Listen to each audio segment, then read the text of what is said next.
The chain reaction begins at 02:23 a.m. when the first legal analysis memo circulates among campaign attorneys. A single sentence from the ruling is highlighted in yellow, not bolded, not italicized, just highlighted, like evidence tagged at a crime scene. The judge does not merely reject an argument, the judge rejects an attempt to reframe recorded history itself. In cold procedural language, the court dismantles a narrative that had been carefully constructed for months, perhaps years. And by 02:31 a.m., three separate communications teams, two political and one legal, are drafting responses that will never be sent, because this isn't just a courtroom loss, it's a structural collapse. 03:42 a.m. Inside a Washington legal strategy firm, a partner circles one paragraph on a printed copy of the ruling and slides it across a polished conference table. No one speaks for 14 seconds. The paragraph doesn't accuse, it doesn't insult. It does something more dangerous. It asserts documented reality over political reinterpretation. That distinction between interpretation and fabrication becomes the fault line that will define the next 30 days. At 05:06 a.m., cable producers receive early summaries. Most don't grasp the significance yet. They see a denial, another legal setback in a long sequence of legal battles. Routine, procedural, move on.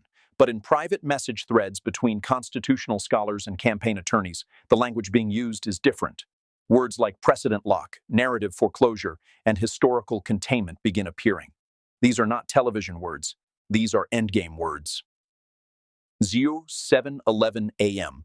A senior communications advisor drafts a statement calling the ruling predictable and politically motivated. It sits unsent in a drafts folder. At 07:14 a.m., a new message arrives from a legal liaison. Do not escalate. This closes more doors than it opens. The advisor deletes the draft entirely, because the true impact of the ruling isn't what it says publicly. It's what it prevents privately. By 09:03 a.m., three major newsrooms are preparing coverage, but their headlines are cautious, almost clinical. Judge rejects, court denies, safe language, contained language. What they don't yet understand is that the ruling doesn't just deny a legal argument. It establishes a documented boundary around what can and cannot be credibly rewritten in the historical record moving forward. A boundary that will now exist in every future courtroom filing, every appeal, every attempt to reshape public memory through legal channels. 10:27 a.m. On a muted television inside a campaign war room, a legal analyst begins explaining the decision. Halfway through the segment, someone quietly lowers the volume. The room doesn't need commentary. The text of the ruling has already been dissected line by line, its implications mapped, its consequences projected.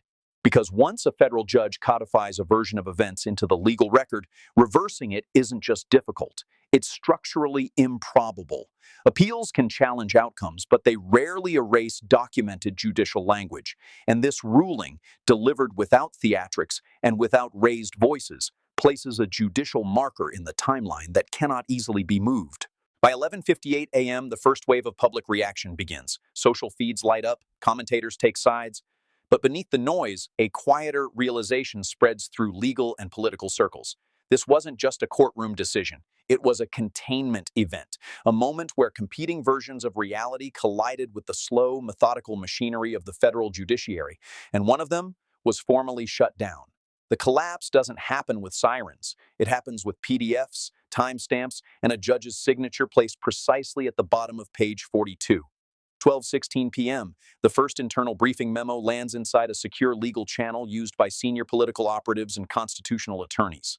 It doesn't celebrate or condemn the ruling. It maps power. Three names appear at the top, not because they issued statements, but because they engineered the terrain that made this collision inevitable. This isn't about a single courtroom defeat. It's about an invisible architecture built years ago that has now activated with mechanical precision. Power Player 1 operates without a campaign logo or podium. The federal judiciary itself, specifically the layer of lifetime appointed judges who function less like referees and more like structural engineers of reality.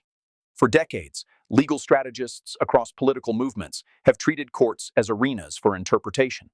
But beginning in the early 2000s, a quieter shift occurred. Courtrooms became memory vaults. Once a federal judge codifies a version of events into the official record, that narrative becomes extraordinarily difficult to dislodge. Appeals can adjust outcomes. They rarely erase documented judicial language. The architecture here was built slowly: strategic appointments, procedural norms, and a culture that prioritizes documented evidence over rhetorical force. Today's ruling isn't an isolated decision. It's the activation of a system designed to freeze contested history into legal permanence. Power Player 2 sits within a distributed network of institutional historians, archivists, and legal scholars who rarely appear on television but shape the evidentiary backbone of major cases. Years ago, after multiple high-profile political disputes over public record interpretation, this network began reinforcing documentation pipelines, ensuring that timelines, transcripts, and official communications were preserved with forensic precision. What looks like routine record-keeping is actually a defensive infrastructure. When attempts emerge to reinterpret or selectively reconstruct events, these archives function like pressure plates. Step incorrectly, and the entire evidentiary floor shifts. Today's crisis was preloaded into that system years in advance, when documentation standards tightened and digital trails became nearly impossible to erase without detection. Power Player 3 exists inside the modern political communications machine itself. Not a single individual, but a class of strategic narrative engineers who understand that public memory can be shaped faster than legal memory, but only temporarily. Over the past decade, rapid response media ecosystems learned to flood the zone with reinterpretations of events before institutional processes could respond. This created an assumption: if you can move fast enough, you can redefine the past before courts catch up. But that strategy contained a hidden vulnerability. The faster narratives moved publicly, the more aggressively institutions began documenting them privately. The result is today's collision: a high-speed narrative system slamming into a slow, methodical judicial structure built specifically to withstand narrative pressure. This pattern isn't new. There are historical echoes, moments when institutions quietly reinforced themselves long before the public noticed. Historical Echo 1, 1974. In the final months of Watergate, legal teams attempted to reshape the narrative around executive authority and recorded evidence. But the judiciary had already constructed a documentation trap through subpoena enforcement and recorded testimony. When the tapes surfaced, it wasn't just the content that mattered. It was the institutional framework that had been built to authenticate and preserve them. Once the record was judicially acknowledged, reinterpretation attempts collapsed almost overnight. Historical Echo 2, 1998. During the Clinton-era legal battles, competing narratives flooded media channels daily. Yet inside federal courts, a parallel process unfolded: meticulous evidence cataloging, sworn depositions, and procedural containment. Public opinion fluctuated wildly, but judicial records stabilized a version of events that could not be easily rewritten afterward. The lesson embedded itself quietly into institutional memory: control the documented record, and you control the long-term narrative. Historical Echo 3, 2020 to 2021. A series of election-related legal challenges attempted to reframe procedural history across multiple jurisdictions simultaneously. Courts responded not with dramatic rebuttals, but with cumulative documentation, case by case, ruling by ruling, building a layered archive of judicially recognized facts. By the time the final major cases concluded, a dense legal record existed that future reinterpretations would have to confront directly. That archive now functions like reinforced concrete beneath the current crisis. What binds these moments together is the psychology of the institution. Federal courts do not move quickly. They do not respond to media cycles. Their power comes from something more unsettling: permanence. Judges understand that every written order becomes part of a legal fossil record. Once embedded, it shapes future rulings, future arguments, and the boundaries of what can be credibly asserted. This creates a culture of extreme caution internally, but also a willingness to act decisively when institutional memory itself is challenged. Inside these institutions, silent compliance plays a critical role. Clerks, archivists, junior attorneys, and procedural officers rarely appear in headlines, yet they maintain the machinery that keeps the system coherent. When a ruling like this emerges, it is not the product of a single judicial mind operating in isolation. It is the culmination of thousands of small acts of procedural loyalty: documents preserved correctly, transcripts verified, filings cross-referenced. Each action reinforces the institutional narrative grid. No dramatic speeches, no visible enforcement, just a quiet alignment around documented reality. 14:02 p.m. In a private legal strategy call, one attorney summarizes the situation with unsettling clarity. You can challenge a verdict, you can challenge a sentence, but once a judge challenges your version of history and writes it into the record, that's different. That becomes structural. What makes today's moment uniquely volatile is that all three power players have converged simultaneously. The judiciary has activated its record preservation authority. The archival network has supplied a fortified evidentiary base. And the modern narrative machine, accustomed to speed and reinterpretation, has encountered a boundary it cannot easily outrun. The invisible architecture, built over decades, is now fully visible through its effects. 15:37 p.m. Several senior political operatives review internal polling on public reaction. The numbers are inconclusive. Some voters dismiss the ruling, others amplify it. But beneath those fluctuations lies a deeper concern expressed in a single line of a confidential memo. Judicial language now constrains future messaging pathways. In simpler terms, certain arguments that were once rhetorically flexible may now carry legal risk if repeated in formal settings. This is how institutional power operates at its most effective, not through spectacle, but through constraint. By defining what is officially recorded, it narrows what can be plausibly asserted without consequence. And once that narrowing begins, every subsequent move must be calculated against a newly hardened reality. 16:11 p.m. The gears continue turning, quietly, predictably, almost invisibly. The ruling is no longer just a document. It's a structural anchor dropped into the timeline. And every player in this system now has to decide whether to push against it, route around it, or adapt to the new gravitational pull it creates. 18:42 p.m. The doors close without a sound. Inside a private conference suite 3 blocks from the federal courthouse, phones are placed face down in a black signal dampening box. Not symbolic, standard protocol. A digital white noise generator hums softly from a shelf near the window, flooding the room with an almost imperceptible static designed to blur long-range audio capture. 7 people take seats. No introductions. Everyone already knows who everyone is. At the center of the table sits a printed copy of the ruling, annotated in 3 different colors. The first voice comes from the far end, a senior legal strategist known internally as the ideologue. His posture is rigid, almost ceremonial. "We're not treating this as a defeat," he says, tapping page 27 with a pen. "We treat it as interpretation. Judges interpret. That's all this is." Across from him, leaning back with visible impatience, is the opportunist, a communications architect whose job is not to defend truth or falsehood, but to manage survivability. "That's not what this is," she replies quietly. "Read the footnotes." No one moves for a moment. 19:03 p.m. A junior attorney slides a second document into the center of the table. A transcript. Not public. Not yet. It's a compiled evidentiary summary, referenced indirectly in the ruling but never fully quoted. A recorded exchange, months old, now functioning like a structural keystone in the judge's reasoning. The recording itself isn't played. It doesn't need to be. Everyone in the room has already heard it at least twice. The ideologue's jaw tightens. "Context matters," he says. "Selective citation creates false permanence." The opportunist leans forward, palms flat on the table. Permanence is exactly what just happened. Once it's in a federal order, context becomes decorative. A third figure, an older advisor who has navigated multiple administrations, speaks for the first time. "We're past the argument phase," he says. "We're in containment." That word lands heavily. 19:11 p.m.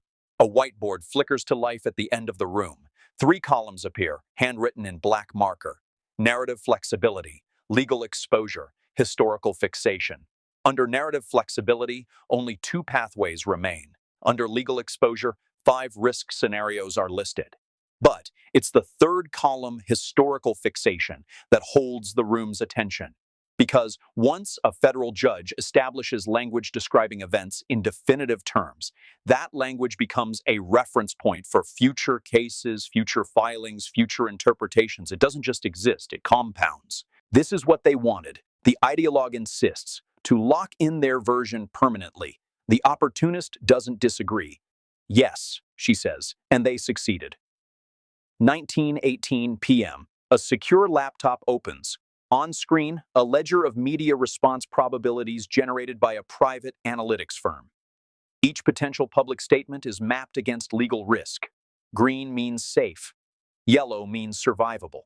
Red means self-inflicted escalation. Almost every aggressive rebuttal option glows red. If we push the history rewrite angle publicly, the opportunist says, pointing to one line, it triggers cross-reference with the judge's language. That pulls reporters back into the ruling itself, which amplifies it, which cements it. So we stay silent, the ideologue snaps. We stay surgical, she replies. 19:27 p.m., the conversation shifts from ideology to arithmetic. A senior litigation consultant dials in through a secure channel. You're thinking in media cycles, the voice says. The court thinks in decades. That order will be cited for years. Every future filing now has to navigate around its language. You can't bulldoze it. You route around it or you absorb it. We challenge it directly, the ideologue says. Appeal, public pressure, reframe. And if the appeal fails, the consultant asks.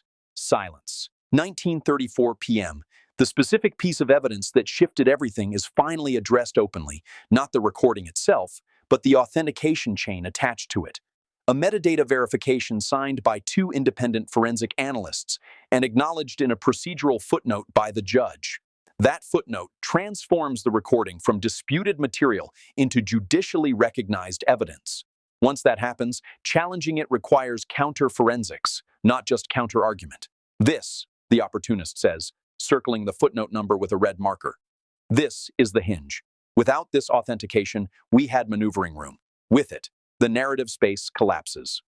Could we discredit the analysts? A younger strategist asks cautiously, not without triggering discovery. The older advisor replies instantly. You pull that thread, everything unravels. 19:46 p.m. Tension fractures the room into two camps. One argues for confrontation, escalate publicly, frame the ruling as institutional overreach, force the narrative back into the political arena. The other argues for adaptation, accept the structural boundary, shift messaging away from contested historical claims, focus forward. This isn't about pride, the opportunist says quietly. It's about survivability, and survival without narrative control is surrender, the ideologue counters. 19:58 p.m. A new document appears on screen. Scenario Grid 30. 3 pathways, full confrontation, strategic deflection, controlled absorption, each carries cost. None carry certainty. 20:07 p.m. The older advisor stands and walks to the window. You're both right, he says, which means we're already late. The ruling has shifted the center of gravity. Before, narrative and legal strategy ran parallel. Now they intersect. Every public statement risks reinforcing the judicial record. Every attempt to reshape history risks triggering further codification. We're not managing a news cycle, he says. We're managing a fossilization process. 20:14 p.m. No final decision is reached. Action items are assigned. Language reviews, risk assessments, quiet monitoring of appellate options. The machinery of response begins moving. From this moment forward, the opportunist says before leaving, assume everything said publicly will eventually be read in a courtroom, because it will. 21:03 p.m. The first international headline appears in London. Analysts frame the ruling as a signal of institutional stability. Diplomatic channels circulate summaries. The internal war is now global. Factor 1. Mathematical inevitability. Every public response now enters a tightening probability field. Align with the judicial record or collide with it. Factor 2. Legal encirclement. Once a judicial narrative is established, it creates a perimeter. Future statements must navigate around it. Factor 3. Institutional betrayal, real or perceived. Internal fractures widen. Some push confrontation, others push adaptation. 01:07 a.m. The war game begins. 3 stages, 30 days. Stage 1. Controlled narrative compression. Survival probability 72%. Stage 2. Strategic counteroffensive. Survival probability 46%. Stage 3. Structural repositioning. Survival probability 88% for institutional stability, 39% for political dominance. 03:27 a.m. The next 48 hours will determine which stage becomes reality. Watch for language shifts. Watch for legal movement. Watch for institutional response. Because once a version of events is carved into the legal record, Time stops behaving normally, futures narrow, options compress, and the real battle shifts from rewriting the past to surviving what's already been written. The document was only 42 pages long, but its shadow is just beginning to stretch.